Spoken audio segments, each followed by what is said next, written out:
No limiar da independência. Novamente, em Portugal, Dom João VI se deixa levar ao sabor das circunstâncias. Lisboa vivia sob grande terror, devido aos julgamentos sumários que se haviam verificado contra todos os implicados no movimento que visava depor a ditadura de Beresford. Inúmeros fuzilamentos se executaram, sem que as sentenças de morte fossem bafejadas pela sanção régia, constituindo verdadeiros assassínios com os mais hediondos requintes de crueldade.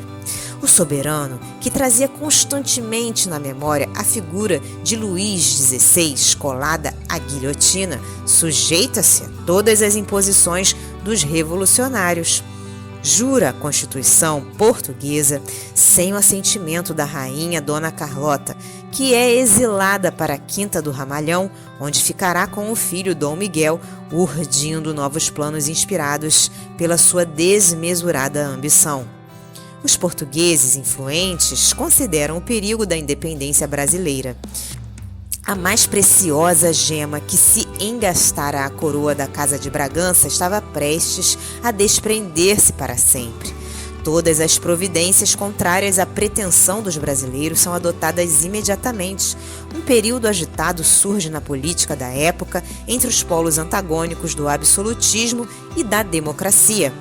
As cortes portuguesas, com 130 deputados, impunham a sua vontade despótica aos 72 deputados brasileiros que assistiam, com verdadeiro heroísmo, ao desenvolvimento dos projetos de franca hostilidade à direção do príncipe regente do Brasil, que, aos poucos, se ia inflamando ao calor das ideias liberais.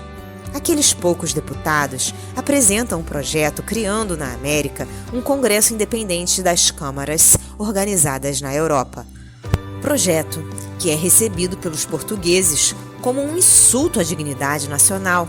Declara um dos parlamentares que Dom Pedro deveria abandonar o Paço de São Cristóvão, onde respirava a peçonha da bajulação dos inimigos do regime, e voltar a Lisboa, a fim de aprimorar a sua educação em viagens pela Europa.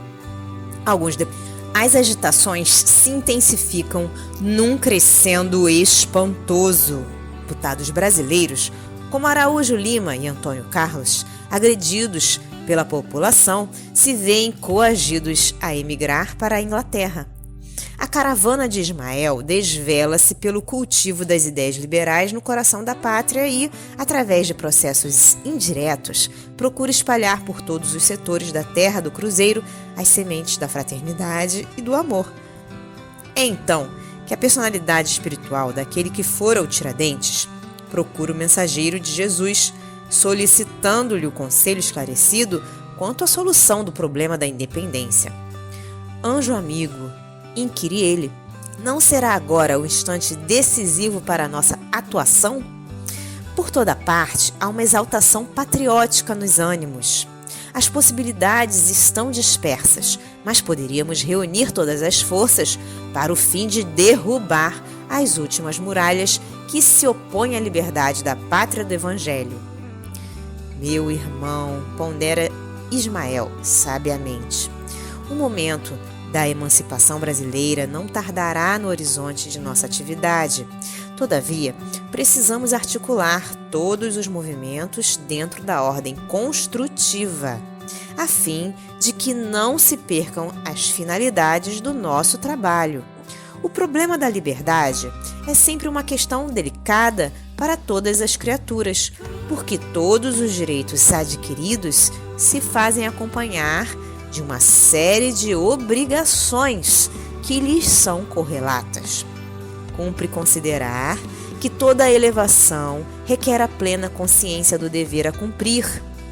Daí a delicadeza da nossa missão, no sentido de repartir as responsabilidades.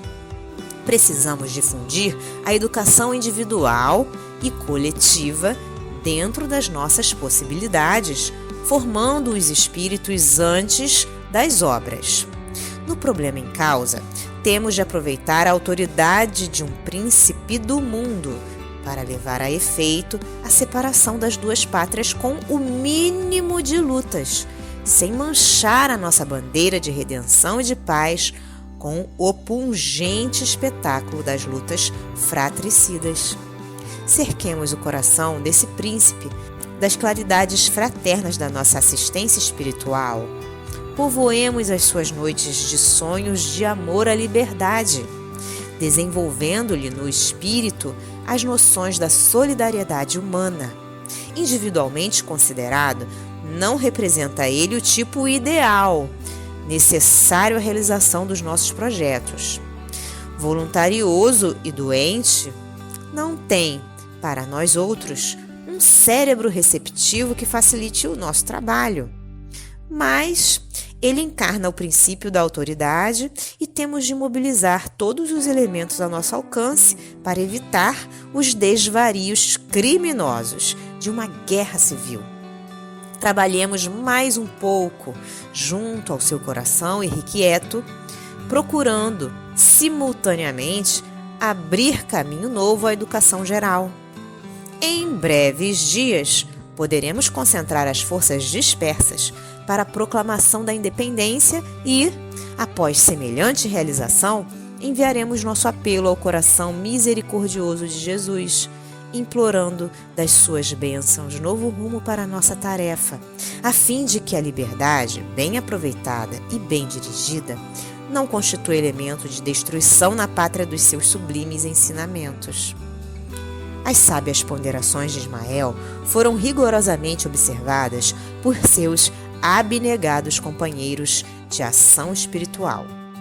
Os emissários invisíveis buscam, piedosamente, distribuir os elementos de paz e de concórdia geral, harmonizando todos os pensamentos para a edificação dos monumentos da liberdade. As agitações, porém, se avolumam em movimentos espantosos, empolgando a nação inteira. Debalde, Portugal procurava reprimir a ideia da independência, que se firmara em todos os corações.